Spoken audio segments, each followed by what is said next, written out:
It has a definite metronome marking, and it is in tempo, and it's very difficult to hold that tempo and to keep the ensemble together, because nobody's playing any attacks. We're playing EBows with the right hand and slides with the left hand continuously. There's no rests and there's no attacks, but there's a pulse of quarter note equals, it's notated as quarter note equals 54 on the score. I think we may have taken it slightly faster than that.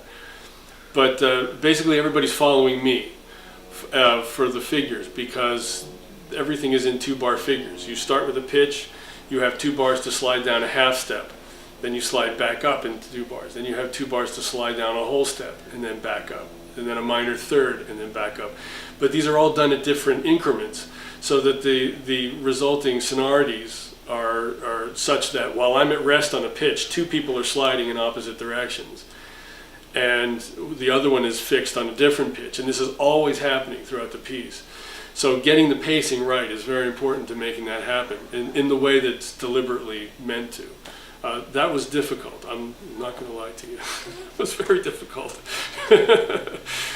We originally just did it with just the EBows and slides with the guitars, and when I did a rehearsal recording, I noticed that there was like sort of a lot of ambient noise inherent with both the EBows and the slides, and that with the EBow, of course, you get this sort of thing. With the slides, you get slides hitting frets and stuff like that. And in a normal sort of band situation, if you're playing Delta blues, the little knocks against the frets, that's all part of the magic, right, on the slide. But on this piece, it seemed to be really distracting. So the composer did give some advice on this about elevating the strings and damping the strings behind where we were playing with the slide. So I decided to use these little bamboo skewers, and I found the 5th fret works really good for this piece. And what this does is elevate all the strings off the fingerboard in such a way, and this is basically for the slide's benefit, so that basically it means you're not sort of rattling against the frets or hitting anything else. And then we use these little, I have to put this on first. We use these small hair scrunchies around the neck, and this damps the strings. So it just seemed to cut down on some of the ambient sort of mechanical noise of playing the piece. And maybe with 1 guitar player doing that, it wouldn't have been so much. With 4 guitar players doing it on the rehearsal recordings, it was kind of distracting. So we did that to minimize it. And then, as it turns out, this makes for great show as well. Like this is show business right here, scrunchies and skewers. But that just sort of allows it to. Now the piece parallels what they have you do. Every guitar player is playing on the 2nd string between the 10th and the 17th fret, and so we're just at different places at different times, and you basically get a pitch ringing with no vibrato, and then you have 2 measures at a very slow tempo.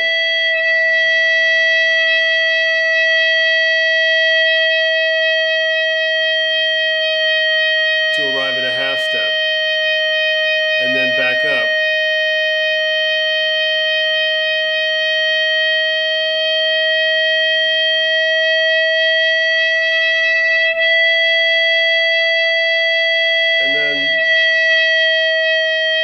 And then the distances get a little bit bigger. And then you climb back up by half steps.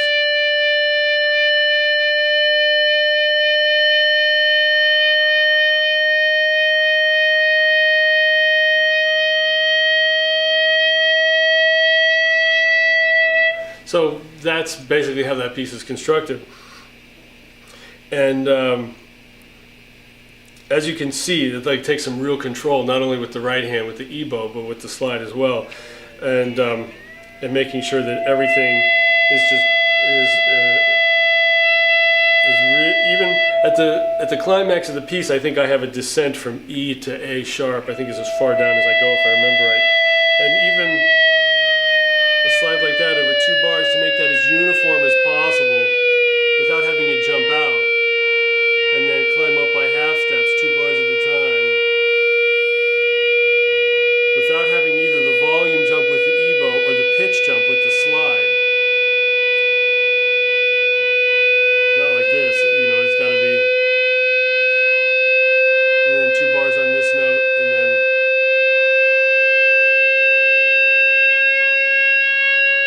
etc. Not that I'm giving away his piece, but that's basically the technique it required.